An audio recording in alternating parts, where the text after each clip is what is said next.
everyone, welcome to the biomolecule chapter. If you are a class 11 student or preparing for NEET, this series is for you. Biomolecule is a foundation chapter in the biology. So, we will learn every concept from the basics in the simplest way possible. So, let's start.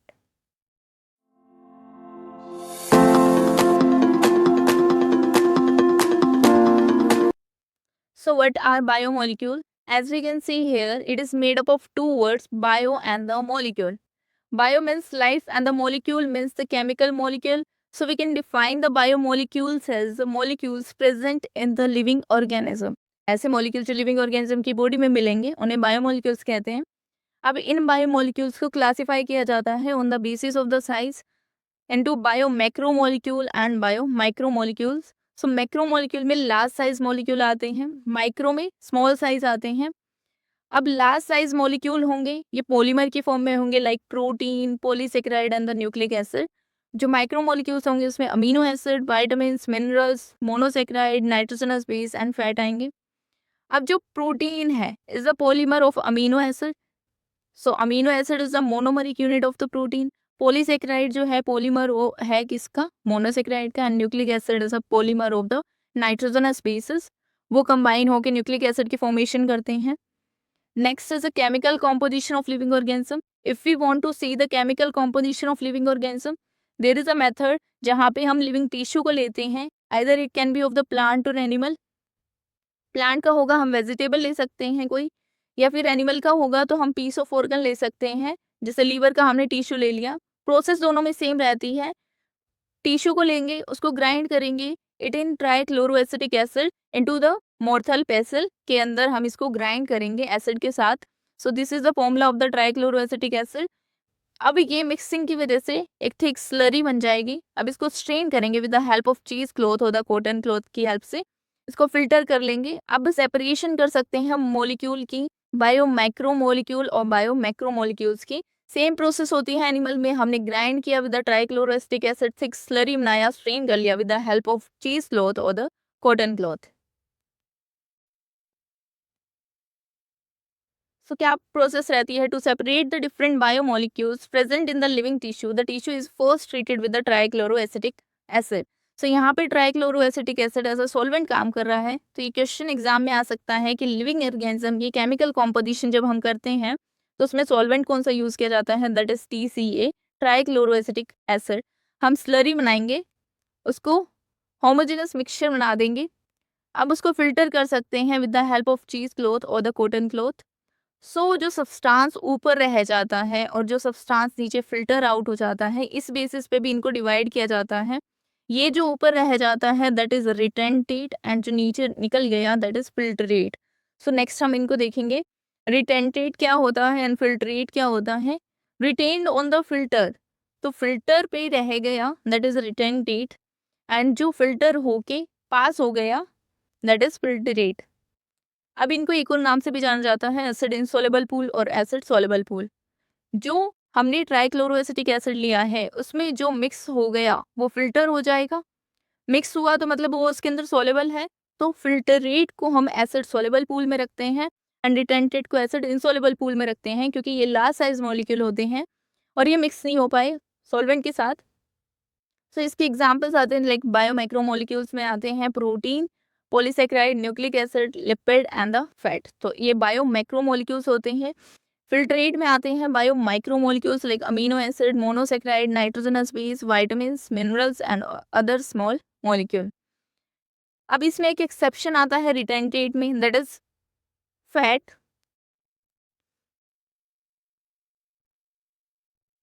इस fat को क्यों exception माना गया है, क्योंकि fat हमने पढ़ा है कि it is a part of micromolecule, bio micromolecule का पार्ट है, बट फाउंड इन द रिटेंटेट. क्यों, क्योंकि जब हम एक सेल लेते हैं, सेल की जो सेल मेम्ब्रेन होती है,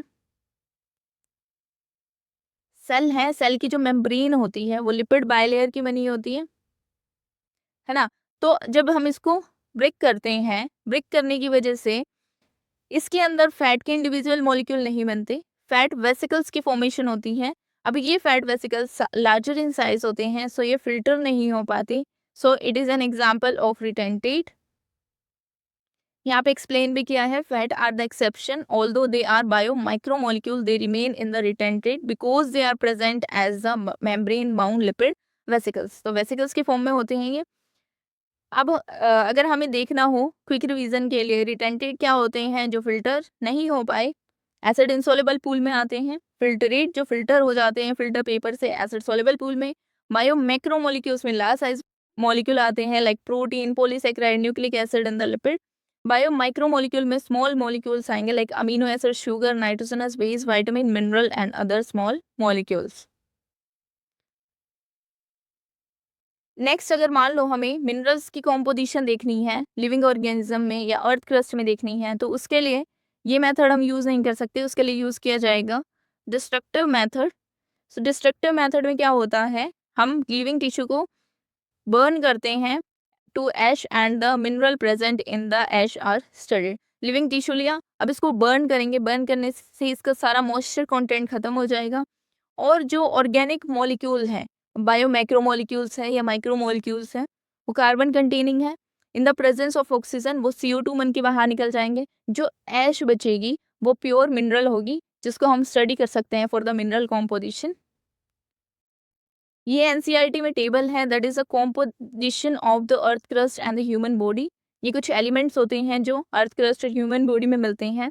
अब दोनों की परसेंटेज डिफरेंट मिलती है, चाहे हम अर्थ क्रस्ट में देखें या ह्यूमन बॉडी में देखें, तो उसके लिए एक ऑर्डर याद रखना पड़ेगा हमें। ऑक्सीजन की ज़्यादा होती है, देन सिलिकॉन, फिर calcium and then sodium. So OC काना से हम याद कर सकते हैं इसको। ऑक्सीजन की कितनी है अर्थ क्रस्ट के अंदर, दैट इज 46.6। सिलिकॉन की कितनी है, that is 27.7। Calcium 3.6 and the sodium is 2.8। So we can remember this through the OC काना।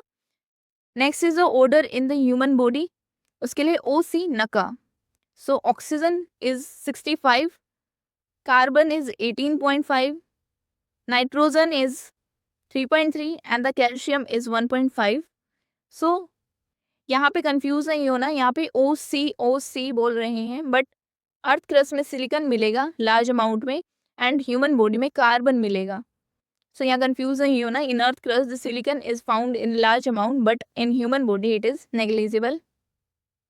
Next is the composition of the cell. अगर मैं एक सेल की बात करती हूँ, सेल के अंदर कौन कौन से कॉम्पोनेंट्स मिलेंगे, उनकी कितनी कॉम्पोजिशन होगी, जैसे वाटर 70 to 90% वाटर होता है, protein 10 to 15%, carbohydrate that is 3%, lipids that is 2%, nucleic acid that is 5.7 and ions are 1। So we can also make the trick for this. सबसे ज़्यादा हमारे प्रोटीन्स होंगे, देन हमारा न्यूक्लिक एसिड होंगे, देन कार्बन, देन हमारा लिपिड्स आएगा and then ions. So पिनाकली करके इसको हम याद कर सकते हैं। इस चैप्टर में थोड़ी बहुत ट्रिक्स याद करनी पड़ेगी, अदरवाइज कंफ्यूजन हो सकती है क्योंकि सिमिलर से मॉलिक्यूल देखने को मिलेंगे हमें। Next is the list of representative organic inorganic constituent, जिसमें हमारे क्या आएंगे, सोडियम आएगा, potassium, calcium, magnesium, water and the compounds आएंगे। So sodium Na positive, potassium is K positive, calcium is Ca2 positive and Mg2 positive and water is H2O। Compound जो मिलेंगे that is sodium chloride, calcium carbonate, phosphate and the sulphate, ये compounds देखने को मिलेंगे। सो ये inorganic composition है। Next हम देखेंगे the components in the living tissue. उसके बेसिस पे क्लासिफाई किया जाता है on the basis primary metabolite and the secondary metabolite. Metabolite क्या होते हैं, जो मेटाबॉलिज्म के दौरान बनते हैं। सो ये प्राइमरी हो सकते हैं, सेकेंडरी हो सकते हैं। प्राइमरी वाले नेसेसरी होते हैं for the body in the normal functioning and secondary वाले not necessary for the survival as such. So as a side product बनते हैं, ये इतने नेसेसरी नहीं होते कि इनके बिना सर्वाइवल ही नहीं हो रहा।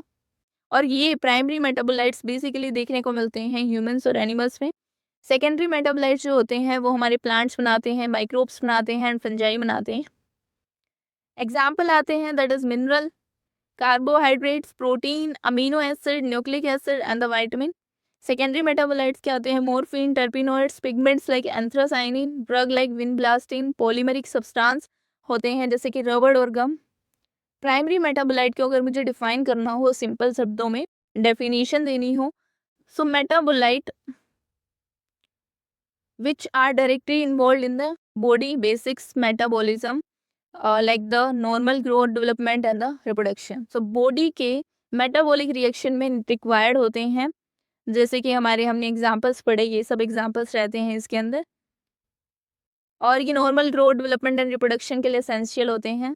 नेक्स्ट हम इसको ऐड कर सकते हैं, they have a definite role and the function in the metabolism and are essential for the growth and development. Growth and development में इनका रोल होता है. So these are primary metabolites. इसमें आएंगे हमारे मिनरल्स, एसेंशियल इनऑर्गेनिक एलिमेंट्स होंगे, required in the small amount for the various physiological function. So body की जो फिजियोलॉजिकल फंक्शन के लिए ये रिक्वायर होते हैं, और ये स्मॉल अमाउंट में ही रिक्वायर होते हैं, and maintaining the structure and functional integrity of the body. तो बॉडी का स्ट्रक्चर और फंक्शनल तालमेल बना के रखना मिनरल्स का काम होता है. Next is the carbohydrates. So carbohydrates are the main source of energy. They are also involve in the structural components of the cell. जैसे कि कार्बोहाइड्रेट का एग्जाम्पल रहता है cellulose and chitin. So cellulose is found in the cell wall of the plant and chitin is found in the cell wall of the fungi. Next is the protein. Protein build and repair the tissue. Forms the enzyme, hormone, antibodies and are vital for the growth. So body के building block बोला जाता है proteins को, and are vital for the growth, development and the immune response के लिए essential होते हैं. अब amino acids जो होते हैं वो building block होते हैं of the protein. So body के बिल्डिंग ब्लॉक होते हैं प्रोटीन, एंड प्रोटीन के बिल्डिंग ब्लॉक होते हैं अमीनो एसिड, क्योंकि अमीनो एसिड कंबाइंस होके क्या बनाते हैं, हमारे प्रोटीन बनाएंगे, and play a key role in the various metabolic pathways. Next is the nucleic acid. Nucleic acid हमारी स्टोर करता है जेनेटिक इन्फॉर्मेशन को और ट्रांसमिट करता है to the another population. Information essential for the protein synthesis and for the heredity. Transfer के लिए responsible है जेनेटिक इन्फॉर्मेशन के. Next is the vitamins. Organic compounds require in the small amount for the proper metabolic functioning and the maintenance of the health.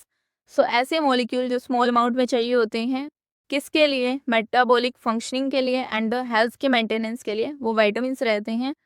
सो अगर मुझे define करना हो एक single word में, तो मैं कैसे डिफाइन करूंगी, लाइफ सपोर्टिंग मॉलिक्यूल होते हैं हमारे बेसिकली ये जो प्राइमरी मेटाबोलाइट्स होते हैं. Next is the secondary metabolites.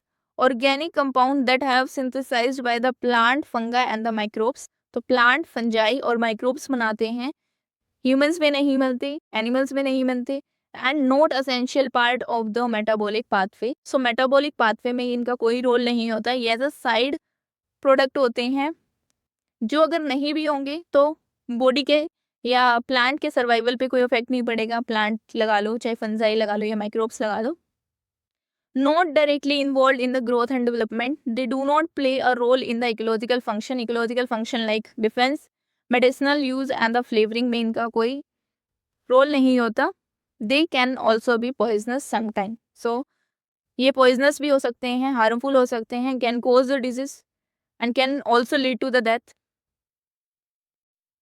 Next इनके एग्जाम्पल आते हैं, दैट इज पिगमेंट. इसमें आते हैं कैरोटीनॉइड्स, एंथ्रोसाइनिन. एल्केलॉइड्स में आते हैं मॉर्फिन एंड कोडीन. टर्पिनॉइड्स में आते हैं मोनोटर्पिन्स एंड डाइटर्पिन्स. एसेंशियल ऑयल्स में आते हैं लेमन ग्रास ऑयल. टॉक्सिन में आते हैं abrin and ricin. Ricin is obtained from the castor and very small amount of ricin can be harmful, can cause a cardiac arrest. Next is the lectins, concanavalin A and drug vinblastine and curcumin. Curcumin is present in the turmeric. Turmeric के अंदर ये present होता है. And vinblastine is a potent drug that is use for the treatment of the blood cancer. And next is a polymeric substance में हमारे जैसे rubber, gums and cellulose आते हैं. Secondary metabolite enhance the plant survival in the environment and have the great importance in the medicine, agriculture and industry. तो इन सब में इनका role होता है. So that's all about this video. In the next video, we will discuss the amino acids and the protein in detail. So thank you for watching.